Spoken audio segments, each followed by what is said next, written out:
octroie. Plusieurs autres titres sont octroyés selon les appartenances familiales.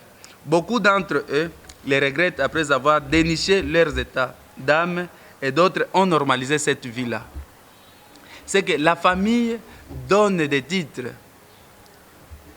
La famille donne ces titres, confie ces titres aux enfants inconsciemment. Et l'enfant accepte ces titres sans que son esprit soit engagé, sans qu'il puisse donner son accord. Mais l'enfant se retrouve déjà inclus dans ces histoires. Par ces liens, ces connaissances et pratiques sont perpétrées de génération en génération dans toutes les différentes familles se trouvant sur la terre, selon le fil du temps. Ceci est considéré comme une richesse familiale, mais source de la perdition des âmes. Plusieurs familles ont détourné les âmes et la gloire de Dieu. Au lieu que les enfants connaissent la vraie nature de Dieu le Père, mais les enfants se retrouvent esclaves de ce que la famille les a dotés comme royauté, comme titre de la royauté. Là, c'est la royauté familiale. Maintenant, à travers cette royauté, Dieu le Père vient par ses enseignements aider tous ceux qui sont coincés, captifs et esclaves de la dite royauté, afin de leur donner une seconde chance de découvrir la vraie voie, de découvrir leur mission sur la terre, selon le plan de Dieu le Père. Certains peuvent rester sur la terre durant autant d'années, mais sans toutefois découvrir le pourquoi de leur présence sur la terre. Là, c'est la royauté juste familiale. Nous passons directement à la royauté sociale. C'est une royauté de référence où chacun aime, veut faire comme l'autre, être à la mode, aimer trop apparaître, une vie luxueuse, aimer la justice humaine, les vols, l'impudicité, les mensonges. Ça, ce sont des différents titres que la royauté sociale octroie à ses fidèles, que la royauté sociale donne à ses partisans. La société, l'environnement influencent négativement le devenir des êtres. Certains, par manque de matériel, ils ont préféré le ténèbre à la place de la lumière. Source de plusieurs pratiques et connaissances ne cadrant pas avec la volonté du Dieu le Père. Voilà tous ces différents titres que la royauté sociale octroie à ses fidèles. Nous passons directement à la troisième sous-royauté, c'est la royauté religieuse. Ici, il y a à boire et à manger que le peuple de Dieu doit aussi connaître. La royauté religieuse, c'est quoi? Ici, nous trouvons tout ce qui invoque les esprits. Tu peux invoquer un esprit bon ou un esprit mauvais. Sache déjà que tu te retrouves dans cette royauté qu'on appelle royauté religieuse. Les peuples de Dieu doivent comprendre seulement que le monde des esprits est un monde très compliqué, plus que délicat. Pourquoi? Parce que n'importe quel esprit peut répondre au nom de celui que tu cherches. Nous devons connaître que la prière faisant appel aux esprits est un terrain glissant, car la même identité de l'esprit appelé, se trouvant à la fois du côté des esprits de lumière et des esprits du côté des ténèbres. Bon nombre de praticiens faisant appel aux esprits ne savent pas la source de ces esprits et se contentent seulement que du résultat.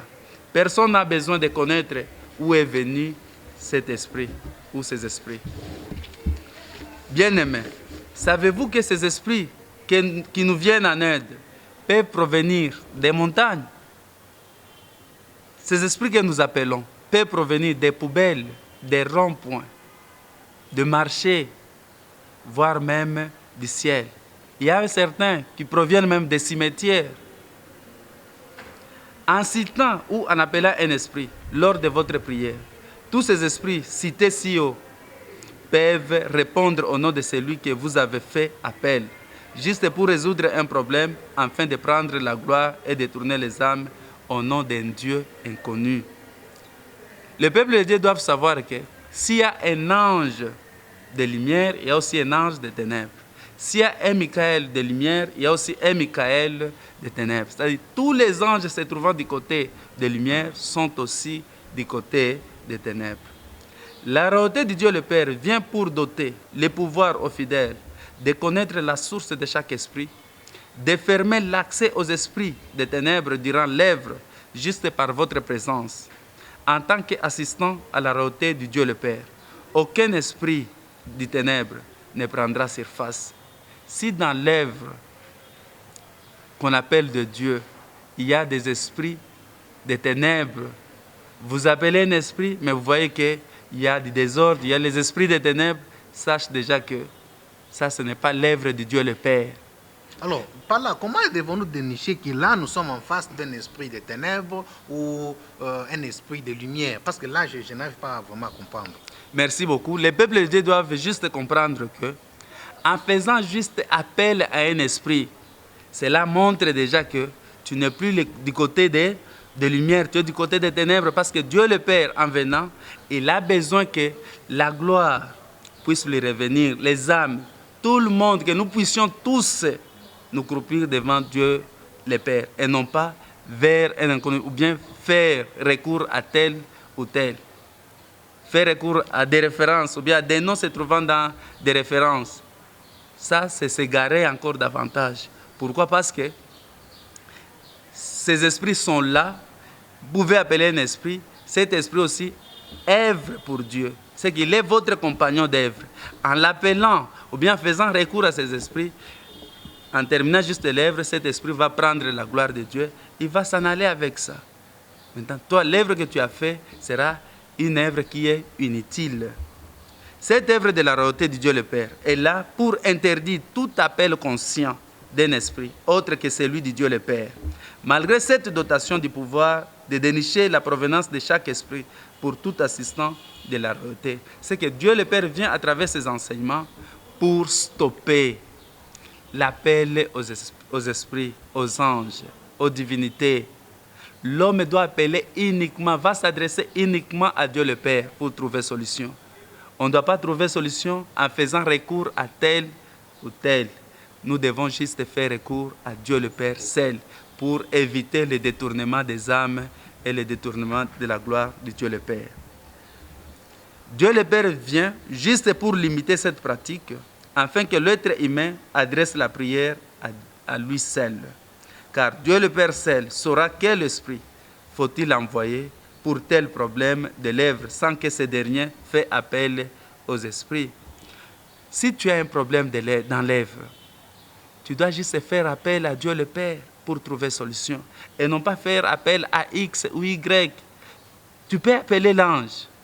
En appelant l'ange, il est aussi au service, il est aussi serviteur de Dieu comme toi. Il peut résoudre tout comme il ne peut pas résoudre, mais sache déjà qu'en appelant juste l'ange, tu n'as pas encore compris la royauté de Dieu le Père. Quand Dieu le Père vient sur la terre, c'est juste pour stopper toutes formes d'appel. C'est que si nous voulons prier, si nous voulons demander quelque chose, nous devons juste nous adresser à Dieu le Père seul. Savez-vous que tout ce qui est objet de la création par Dieu le Père est sujet d'une faiblesse et il peut mourir?